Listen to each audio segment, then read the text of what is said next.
As riots, vandalism, and even all-out autonomous zones combine with calls to defund the police, we sit down with the nation's top cop, Attorney General William Barr. This is Verdict with Ted Cruz.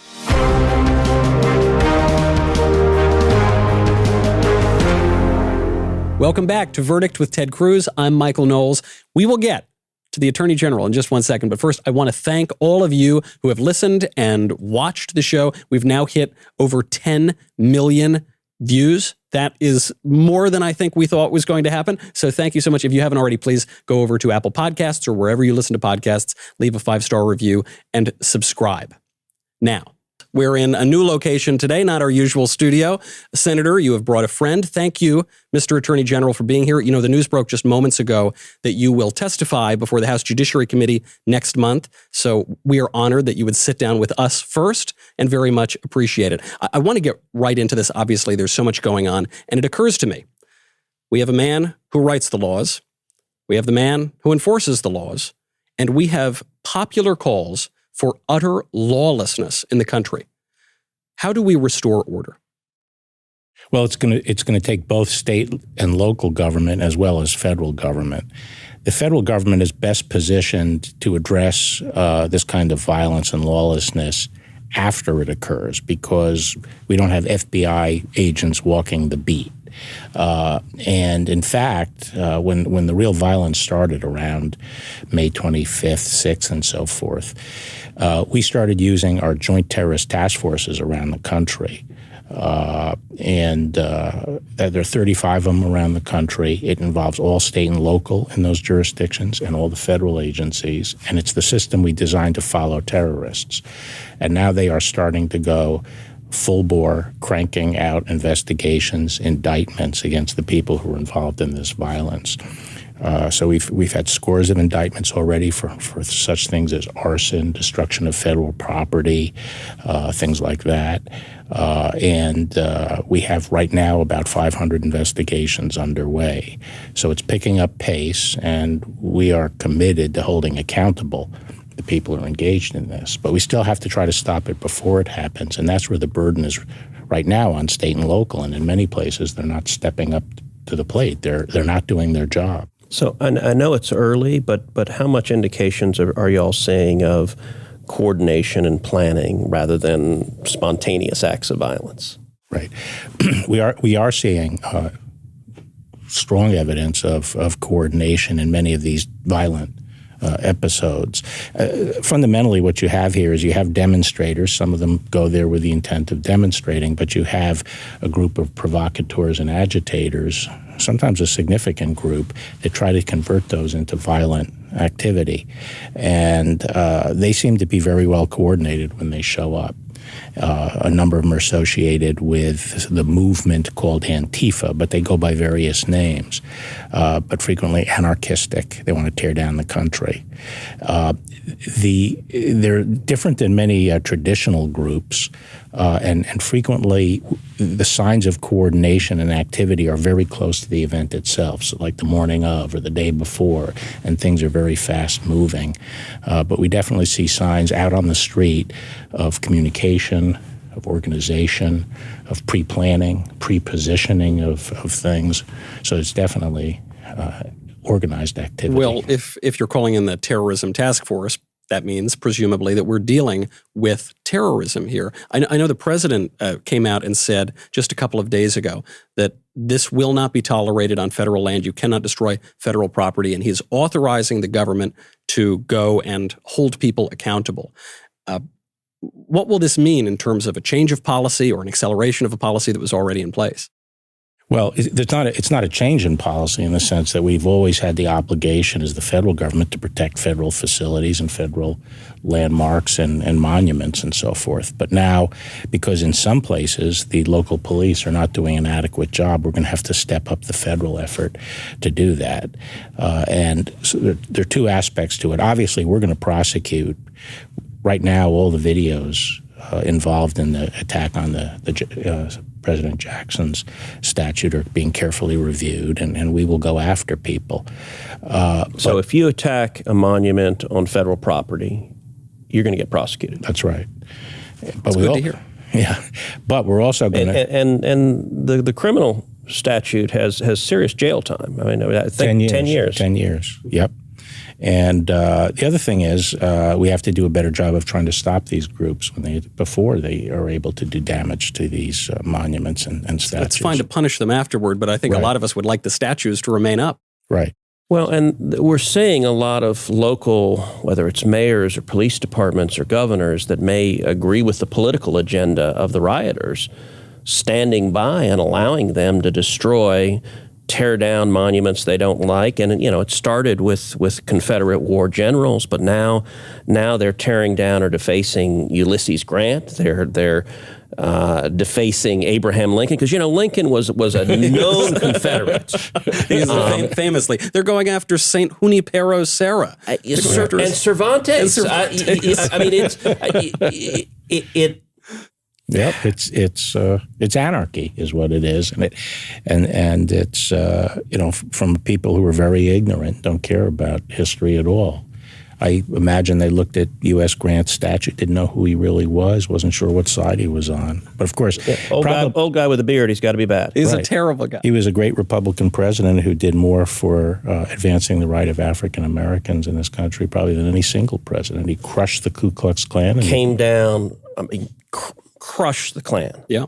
And I expect the protesters attacking him have no idea of that and don't care. But guess what, Ted? He used federal troops to do it. He brought out the regular army. He brought out the regular army to protect the rights of freemen. And he did that before in something called the Civil War. There were kind of a whole lot of federal troops. Played an important role in that one, too. On this point of enforcing the law and going after these people who are causing violence, the place that the president announced this policy was, as one might expect, on Twitter. And then Twitter censored the president's tweet. So the president said, we are going to enforce the law against people committing crimes. And Twitter said this violated the policy. I know, Senator, you have been talking about this kind of thing for years at this point. I think it ties into another question people are asking of the DOJ. What are we going to do about abuses at big technology companies? Well, there's sort of a couple of lines being pursued. We have antitrust investigation of all the major internet platforms, or most of the major internet platforms, and that's very much underway. I expect to be making decisions in the next few weeks about actions on that. So I think during the summer we'll see some developments. But this issue of censorship is very troubling because our country was based, and the framers, as you know, believed in the thing that would ultimately keep us free and keep a majority from oppressing a minority is a lot of diversity of voices out there in a robust marketplace. But these behemoths have gotten a vast, strong control over the expression of views and public forum here in the United States. And they got there, and I've said this is the biggest bait and switch in history. They got there by saying, hey, we're going to be open to all views. Come join us because then you can have your view. So they built up this powerful network, very strong market power based on the representation that they were sort of open to all as a sort of a bulletin board. But then when they got that market power, now they're censoring views, just like the example you gave, and they're now censoring views, and so we're getting increasingly monolithic viewpoints being presented to the American people rather than the kind of robust debate. So one thing we're doing there is we're saying that Rule 230, which is a rule that gave immunity to companies for taking down things and didn't therefore convert them into a publisher where they'd be responsible for everything that appears on their site. We want to modify that so that they have to have clear terms of service. They have to show that what they took down they had reasonable grounds for saying it violated their terms of service, and they have to give notice and process to people whose content they take down. That's one of the things that we're proposing. This is perfectly reasonable to me, and yet, Senator, I know when you've brought up Rule 230, people have harangued you for it and said this is absolutely not the right way to go, and just leave Twitter alone and leave Google alone and let them control the flow of information around the internet. Well, look, there's good news on this, in that I think there's growing and even bipartisan frustration with big tech. that you've got a handful of Silicon Valley billionaires that are the new colossus, and they behave as if they're untouchable. And let's use the Twitter example from this week. You don't have to go back very far. So the President of the United States sent out a tweet that if violent anarchists try to set up a lawless autonomous zone in Washington, D.C., that law enforcement will stop them. Twitter blocked that tweet. Yeah. And said it was abusive for the president to say, we're not going to let violent anarchists take over our capital. And this is, I assume, you've got a Silicon Valley billionaire on his yacht saying, no, silence, little one. And by the way, if they have the right to do that, if they can silence the president, if they can silence media outlets, what hope does an ordinary citizen have? I mean, look, the president at least has a pretty big megaphone, even if they do silence him. True. He doesn't have difficulty being heard. How about the rest of us? Right. And the absolute brazenness of it. Another example from this week, Google went after the Federalist, a conservative media outlet, called them up and said, okay, our problem, it's actually not with your content. They said, we're going to demonetize you because there's some comments on your comment section that are objectionable. I don't know if they identified the comment. So they're going to take this news organization off of the advertising platform, which the advertising is what allows the news organization to exist. If you kick them off, you're bankrupting the news. It is doing exactly that. It is sucking the oxygen out. And, a quick perusal of liberal websites show a bunch of them have comment sites, and you can find all sorts of obnoxious and offensive comments on the liberal websites. They're not imposing that on them. And this is an interesting development actually for the DOJ investigation.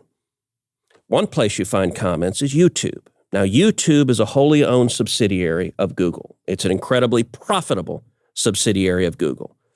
I guarantee you can go right now today on YouTube, take a look at the comments, and you will find racist, you will find profane, you will find offensive comments all over YouTube. And that's just what they write to us. That's just what they say about us. Imagine all the other videos. And Google is not imposing those terms on its wholly owned YouTube, but is instead using, and this is where the censorship and free speech issues intersect with antitrust laws, because they're a monopoly power imposing differential standards on their competitors than they are on their own wholly owned subsidiary. And also just think of the hypocrisy. The point that these big companies are saying is, look, we shouldn't be held responsible for third-party content on our website. So YouTube says, if people say things that are defamatory on our website, we shouldn't be held accountable for that, because it's good to have this kind of forum for people to come in.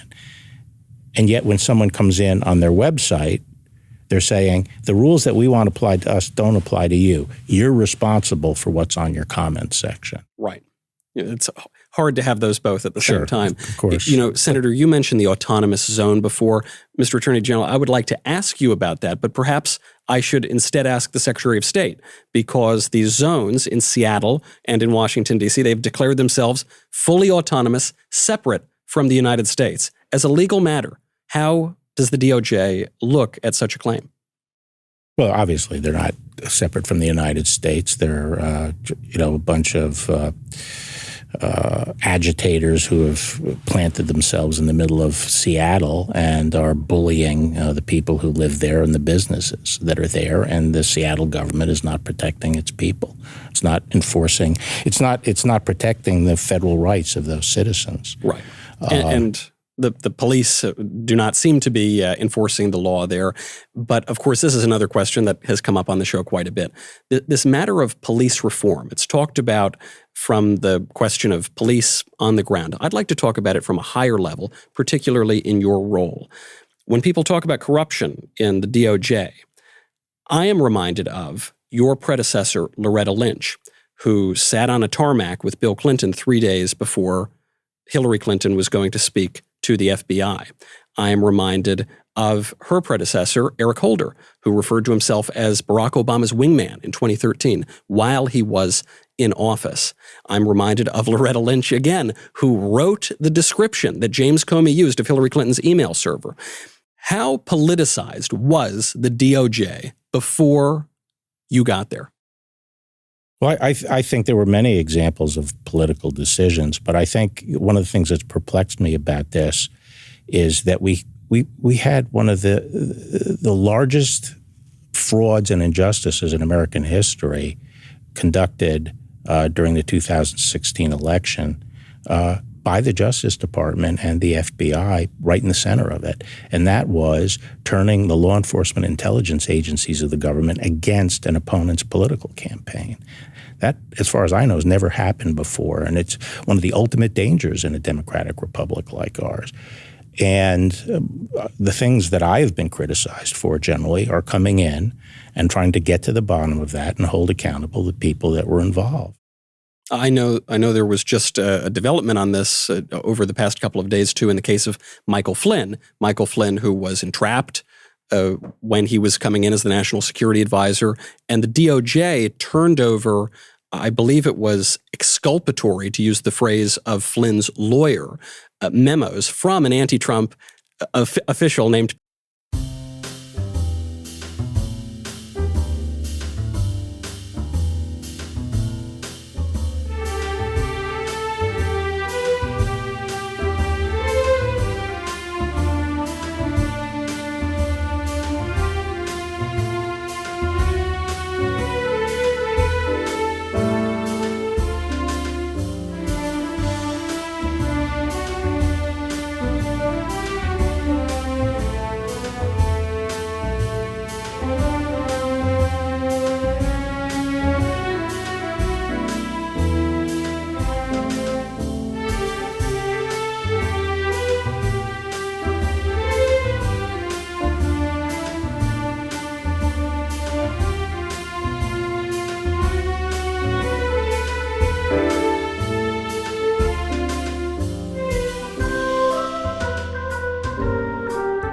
Peter Strzok. Now a judge has told the other judge to drop the case. Where does this all stand? Well, we moved to drop the prosecution of General Flynn because we had investigated that investigation and prosecutorial decision, and we had determined and felt that there was strong indications and evidence that the decision to move against Flynn was not bona fide, and that they didn't really have a basis for a counterintelligence investigation.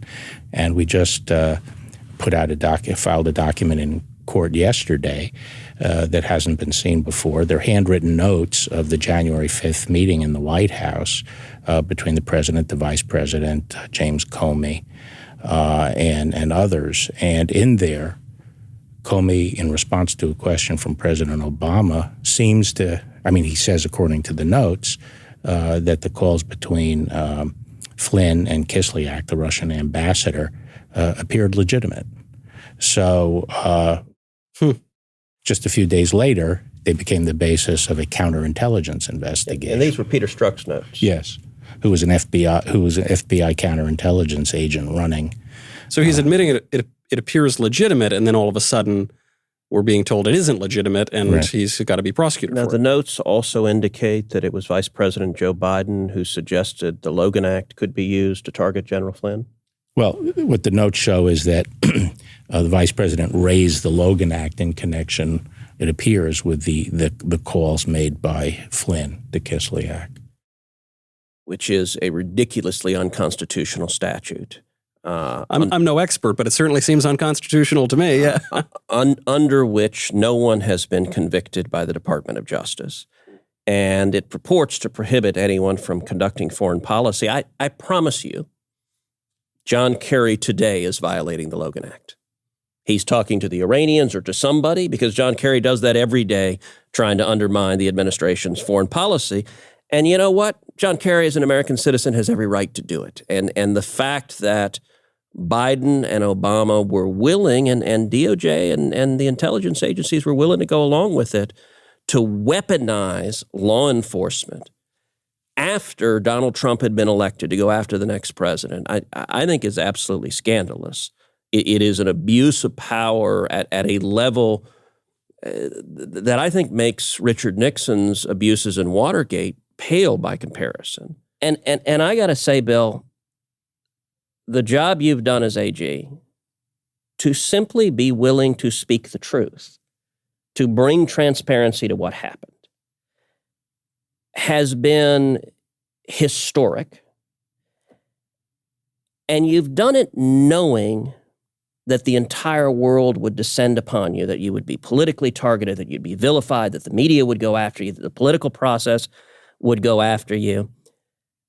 And I got to say, there's a popular video on the internet of the honey badger. Oh, yeah, right. And I got to say, you have been the honey badger. Thank you. And to be clear, and this, because everyone gets this wrong, you have not been a Republican attorney general. I don't want a Republican attorney general. You have been an attorney general dedicated to following the law. And in particular, reopening some of these prosecutions, going back and looking at and bringing in U.S. attorneys to say, let's go assess what happened here. How did General Flynn get targeted? What was the basis for it? I think it is incredibly important.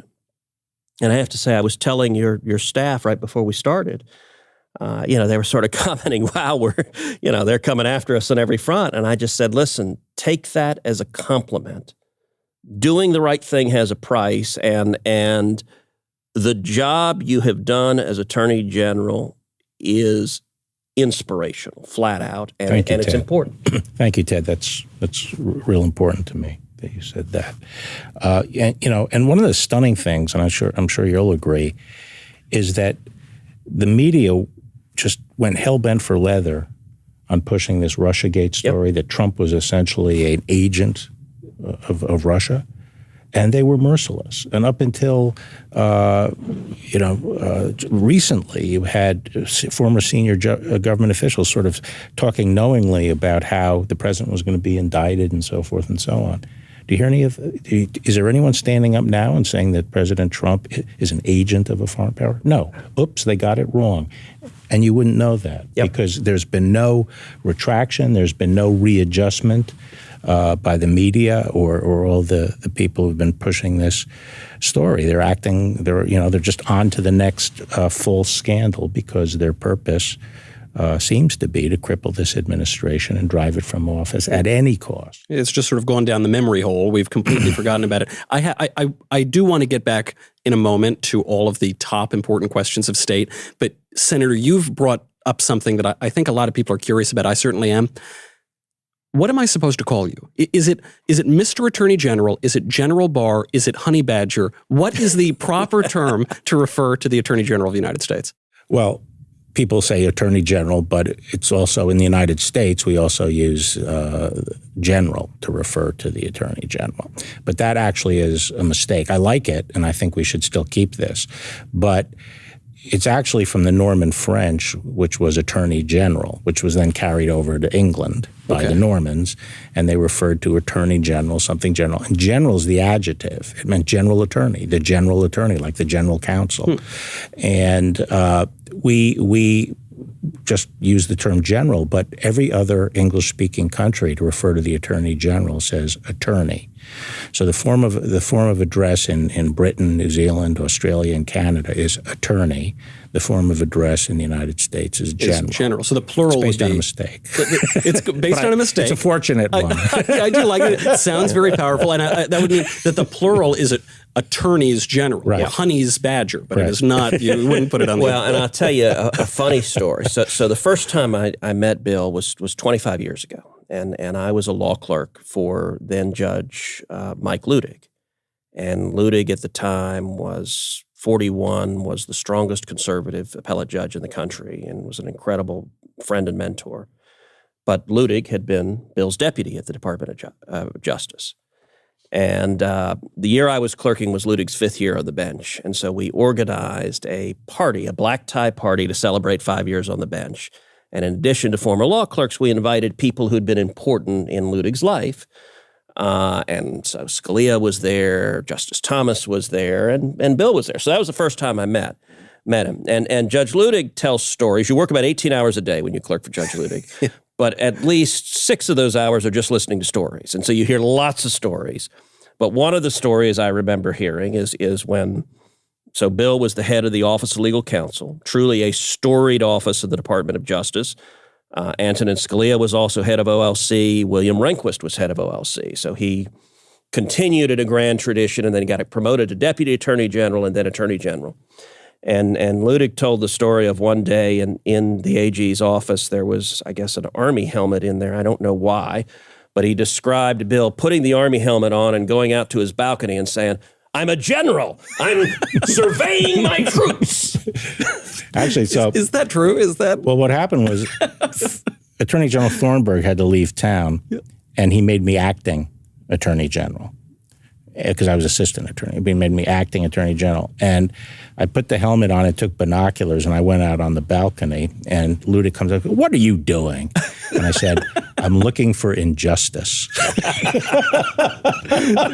now you might not need very strong binoculars. All right, I'm sure half the population will, say, "Whoa, we tried to keep a sense of humor in the Department of Justice." So I will say, when I was Solicitor General of Texas, it follows the same history where when either of us argue in the Supreme Court, the justices will refer to you as General Barr. The 5.5 years I was SG in Texas, I begged Heidi, just once call me General. Please, honey. Come on, do it for me. Never once. It's like this story too. I mean, it occurs to me when you say you were in the Office of the Attorney General. This was a while ago. This was not just a couple of years ago. 30 years. 30 years ago. You were so he was 41 years old. Wow. Bill is only the second person in U.S. history to be Attorney General twice. Right. John Crittenden was the first, more than a century ago. Mm-hmm. So I'd be interested, Bill, how is it different? All right, you're 41, a young man, you're AG, and then you come back. The world's changed a lot. How is this job different? How is DOJ different? So I would sum it up by saying things on the outside move much faster and things on the inside move slower. And that's a bad combination. It's more difficult. And we have a much different political environment. So, in Attorney General last time, we had really no internet. Our cell phones were like World War II walkie-talkies, and my detail had one, and that's my only access to. So that's the world we lived in. And the news moved slowly. It was like, the New York Times is working on an article. It's coming out next week. So now everything is instantaneous, obviously. So the world moves much faster. Inside the department, I think, is slower because I think the laws are more complicated. People have to dot all the I's and cross all the T's, and there are more rules have been put into effect that can hold prosecutors in jeopardy if they make a mistake. So things move a lot slower in the department. And you don't really have many people on the other side, who are willing to work with you on, even when they know that the merits are on your side and they would do good for the American people and help law enforcement. They're no longer willing to work. There are a few, but not many. So this leads to one last question on this exact point. Before we go, you did the job before. You got all the glory. You've been there, done that. All that could be left for you to do are the headaches, are the difficulties. And as you've said, the world has gotten so much faster and more tense. Why come back and do the job again? Because I didn't want to, and I resisted it for a long time, and I suggested other people. But at the end of the day, I saw the department being used as a political weapon in our system. And I thought that it was injurious to the rule of law and injurious to our important institutions in our country. And I thought there was this idea of resisting a duly elected president of the United States and using every device to impair his administration was disastrous. And I thought that he needed an attorney general at that point, and I agreed to do it. Well, and the one of the things that I think you have brought to this job is you have an understanding of the legal authority that the Department of Justice has, the obligation to follow the law. One of the latest attacks coming at you is the firing of Jeffrey Berman, the U.S. Attorney in the Southern District of New York. Now, all 93 U.S. attorneys serve at the pleasure of the president, and the president can dismiss any of them.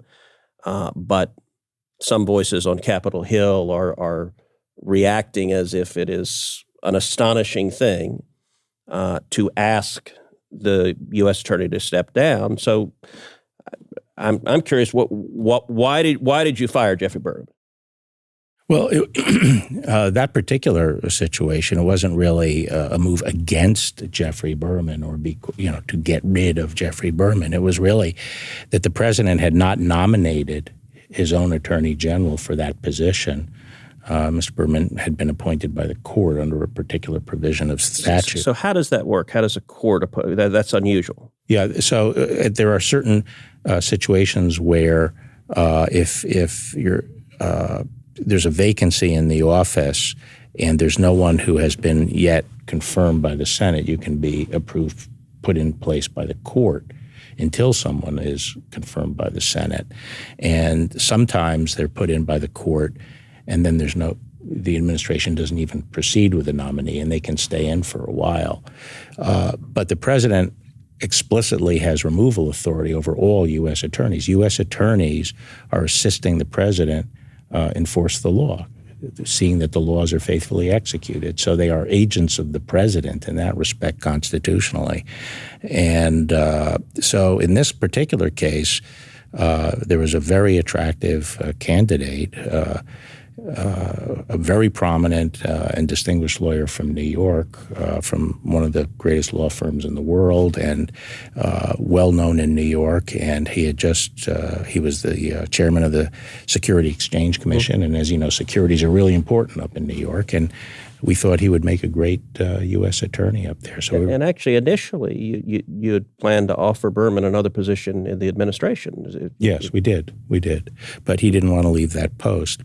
And I got to say, the letter he wrote, I thought was extraordinary. He refused to step down, basically. And I don't want to drag you into this, but it was a level of defiance that the instant you read that letter saying, I'm not going anywhere, it sets off all sorts of warning bells of someone who has their own agenda. An axe to grind, perhaps. Which is why it has become a cause célèbre. And so I don't want to ask you to comment to that, but I'll say that. And I'll agree with that. Mr. Attorney General, I am very grateful that you came in to do the job a second time, and I'm very grateful that you came down to speak with us, but we have to let you get back to work. Thank you for being here, Senator. I will see you very shortly. I'm Michael Knowles. This is Verdict with Ted Cruz.